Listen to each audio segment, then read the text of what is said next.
Pirma diena tranzavimo Kazakstane.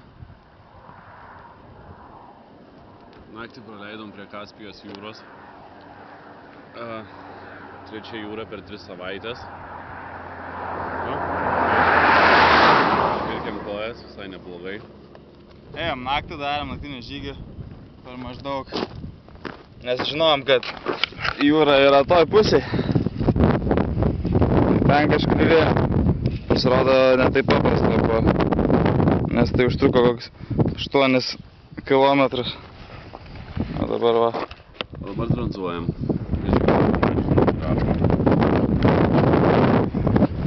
Biškį reikia nusigauti iki pirmo miestelio. Aktal. Rusijai užtrukom 2 dienas. Buvo fainai.